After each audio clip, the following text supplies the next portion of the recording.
What's up, everybody, and welcome to the iReach podcast. I'm your host, Paul Robinson, founder and CEO of ConstructReach, a national consultancy and initiative that aims to diversify the construction, design, and innovation industries and empower a younger generation. We are here merging education, industry, and culture with a variety of featured guests that you do not want to miss. So let's go. So in today's episode, we've got Mr. Curt Barrett, who is an assistant construction manager for the engineering firm Burns McDonnell. He's got an amazing story, and he is a true testament to what being an overcomer is all about. Take us back about, kind of during the stages in which you got introduced to construction, and then that moment that you found out that this industry was for you. Well, Paul, my story is it's kind of long, and I would say my career hasn't been linear. I actually graduated from high school 30 years ago, celebrated my 30-year class reunion this year. And, I had aspirations when I left high school to become an engineer, but I really didn't understand what engineering was. It was a thing where your parents told you, hey, this is a great career path. You can make X amount of dollars. So I decided that I wanted to go into it, but mentally I wasn't prepared.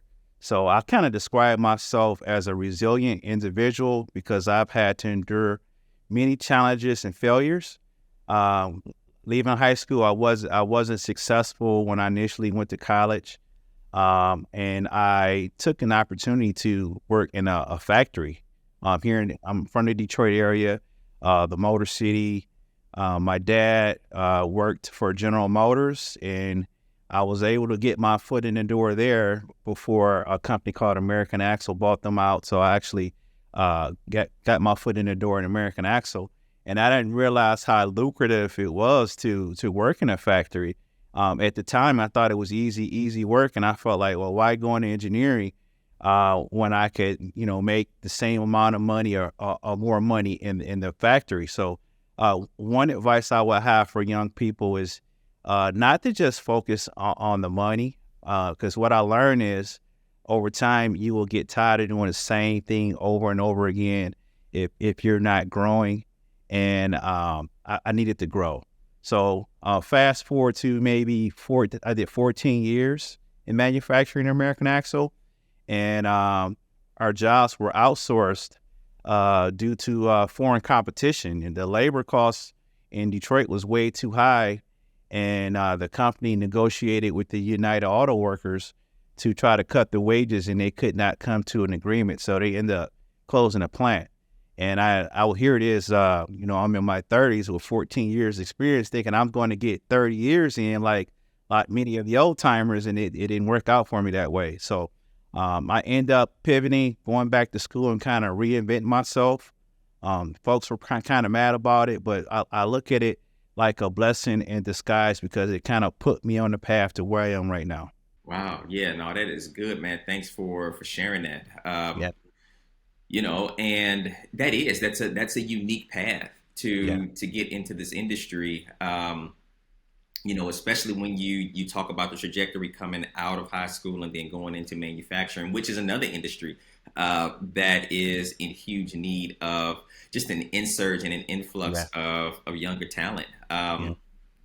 Those blue kind of collar construction related as well. Yeah, absolutely. Those blue collar type of jobs and careers, man, is something that we really try to amplify because one, they do pay well, but I think it gets back to something that, maybe other sectors can't necessarily compete with. And I think it's the gratification that comes from actually building something and like seeing what your hands can produce and something being further along at the end of the day than it was at the beginning of the day. And I think there's different things that we can do in life where sometimes it's kind of hard for us to understand whether or not our time, our energy, our effort, our work is amounting to anything. And construction and manufacturing kind of offer, something unique to where you can actually see what your work, your time, your energy, your effort is contributing to.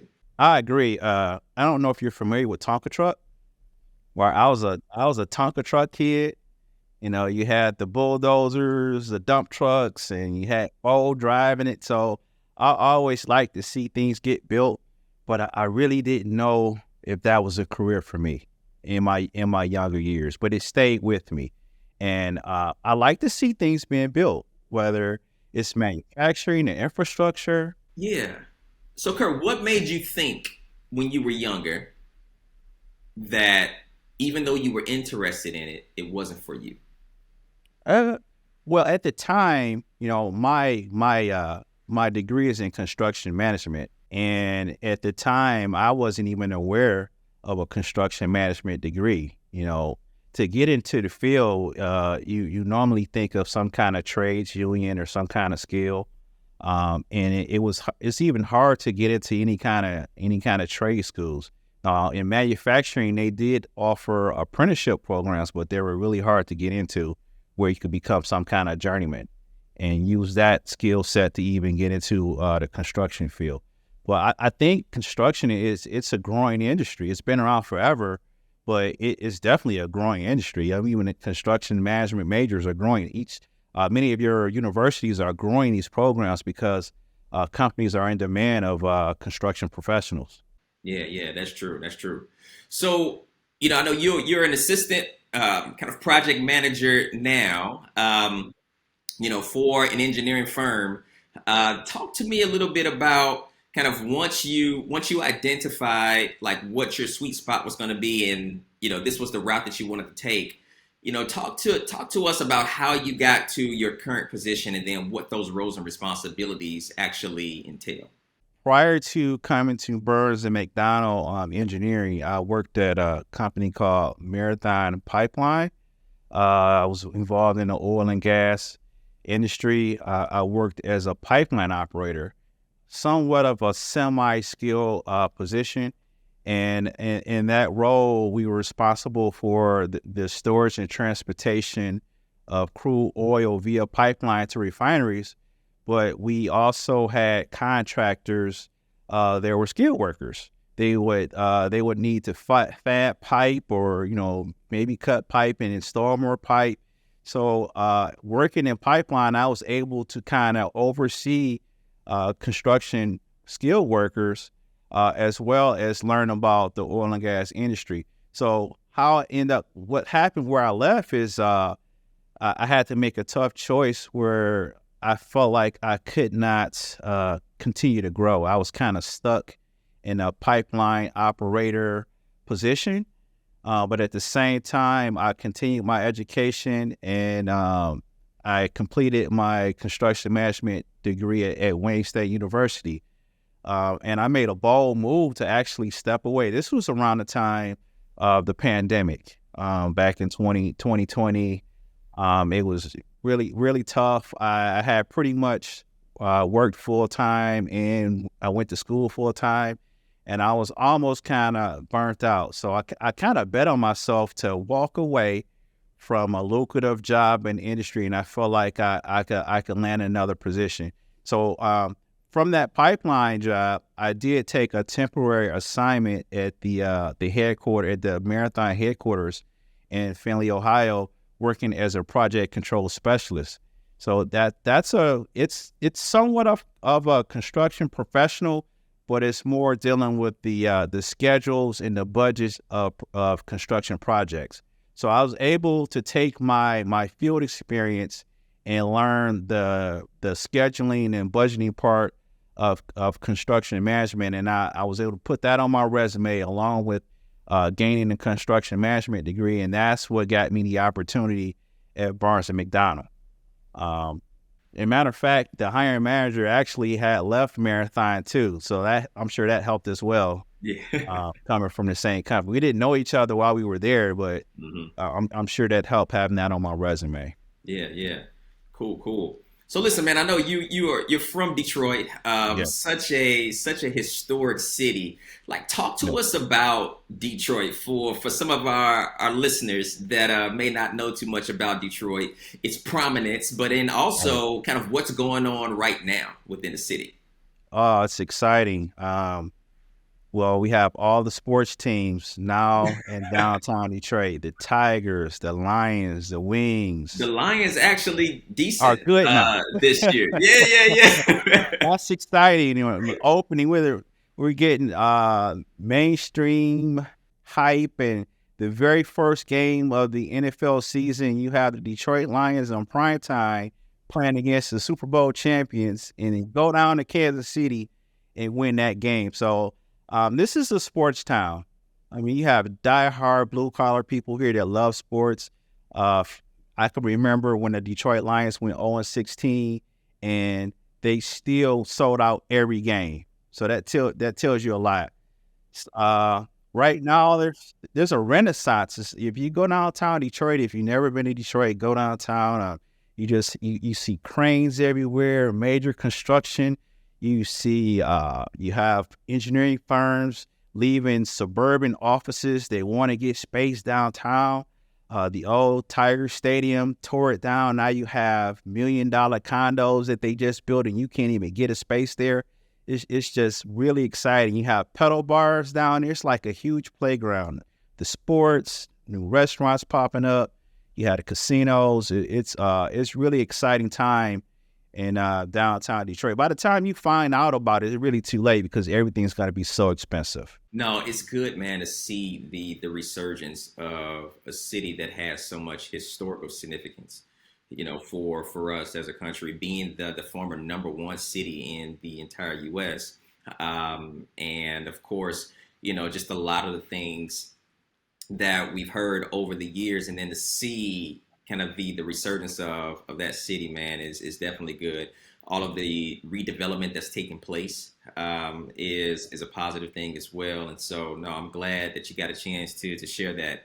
Um, when you think about your time as an industry professional, man, and coming up through the ranks, and maybe just the industry at large, how we've come away, but there's still a long way to go.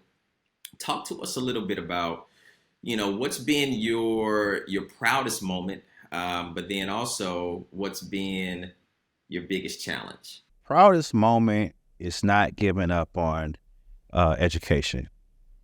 It took me forever. It took me 20 plus years to get a bachelor's degree. And my children, my wife, they were able to share that moment with me. Having had the last commencement ceremony just prior to the pandemic, because folks for 2 years had to have virtual ceremonies, but I actually was able to walk the stage. So that was probably my proudest moment. And I'll say that I feel like it's paying dividends even for me now. Even though I've been in the workforce across construction and manufacturing and other industries for 30 plus years, I feel like I'm not finished yet. There's guys that work 30 years and they're thinking of retirement.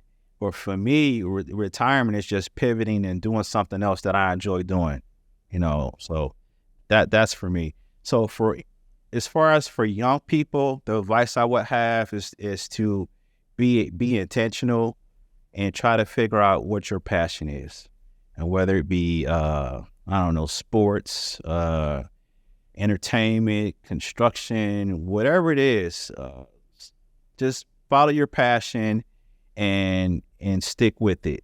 I mean, success is not always linear. You may have failures along the way. I'm still struggling today. And some of the challenges I've had over the years is just things that you never can predict. We couldn't predict the pandemic. I'll be as personal with you as I recently lost my daughter to cancer.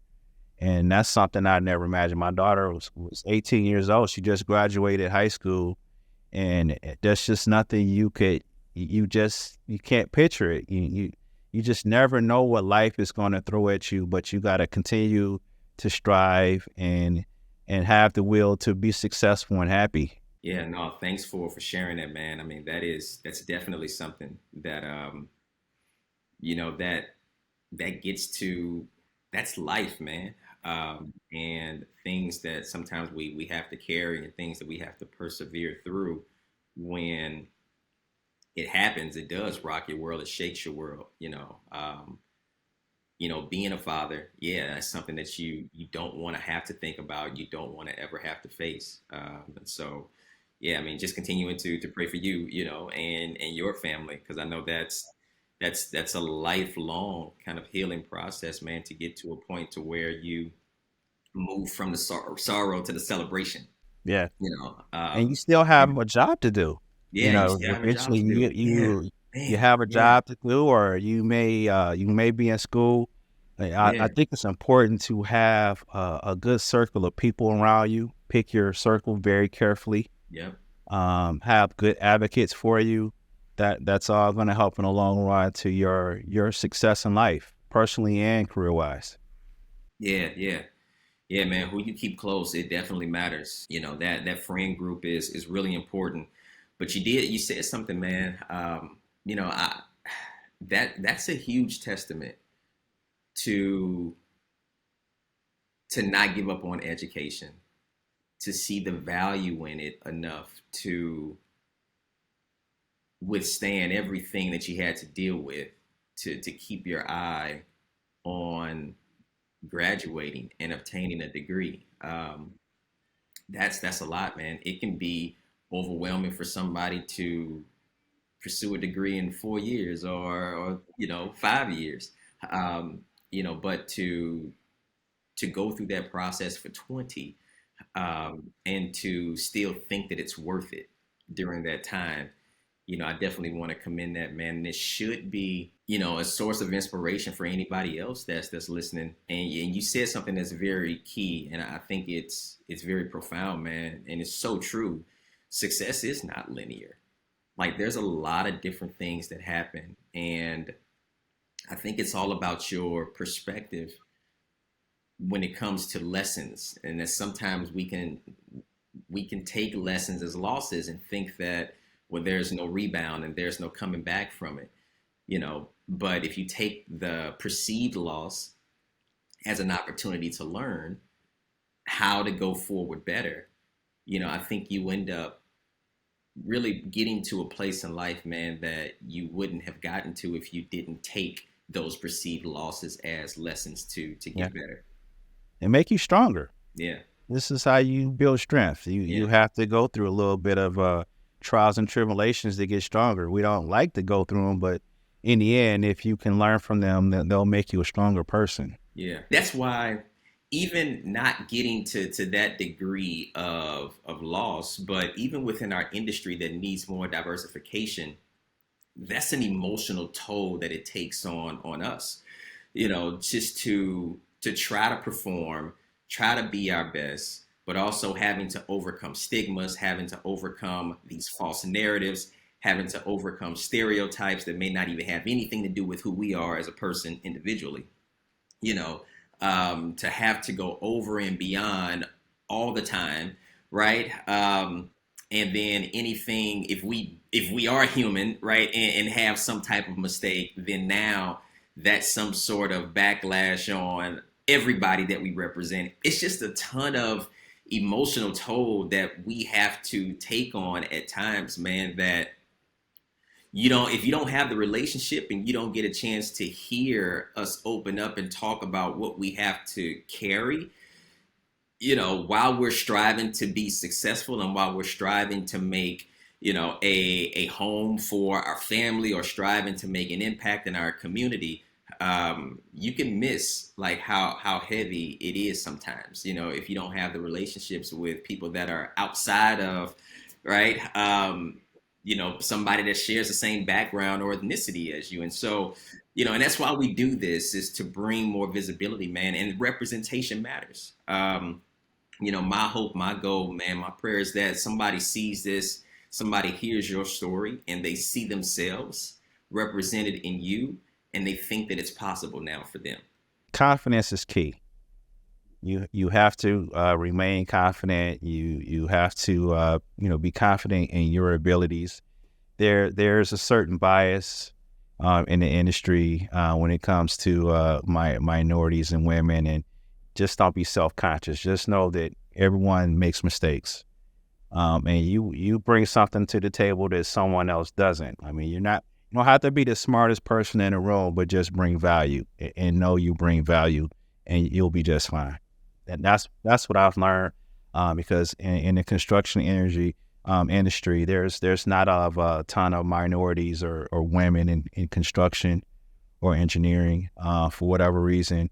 But for those that's interested, just keep your head up high and be confident, work hard. And there's good people that want to help you. Believe it or not, there's naysayers out there, but there's plenty of people that want to see you flourish and grow. You grab onto those people, get good mentors, and remain confident. You'll be fine. Well said.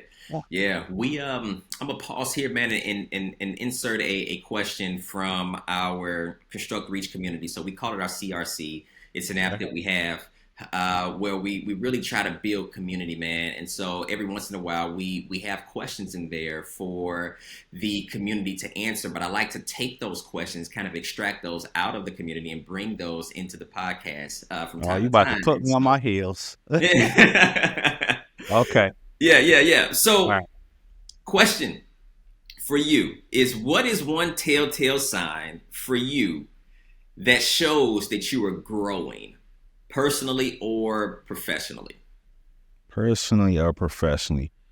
That Um, lets you know that you're growing. well, it's a little self-reflection. I just think of my mindset, the mindset I have right now versus maybe the mindset I had 6 or 7 years ago. And I can clearly tell that my mindset is different. So I call it maturity, call it growth. That's a sign of you're changing into a different person, just by the way you think.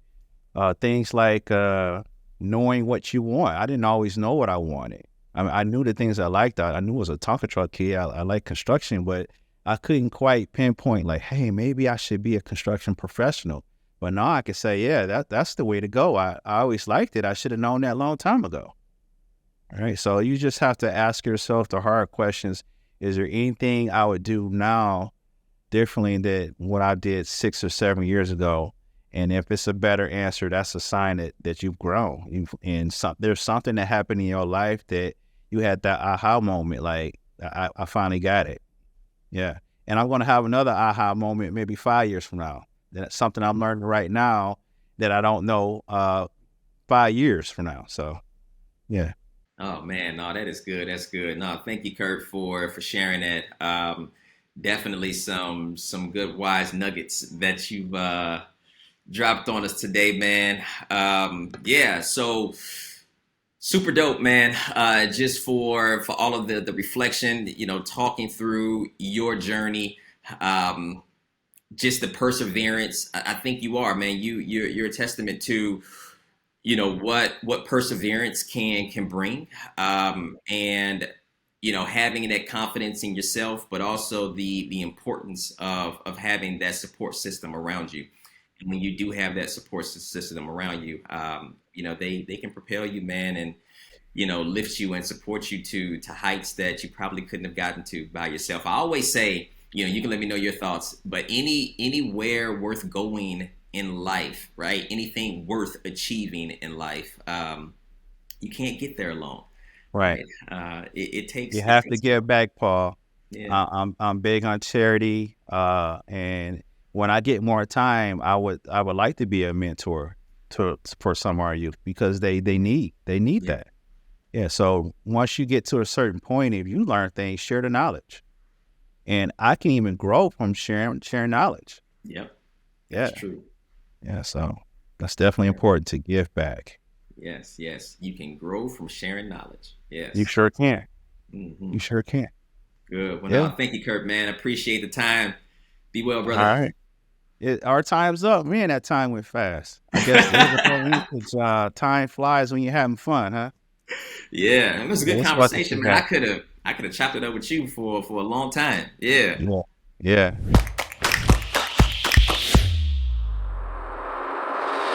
Thanks again, everybody, for tuning into our show. Remember, like, share, subscribe to the podcast, and join the movement as we reach to build a better future that we can all be proud of.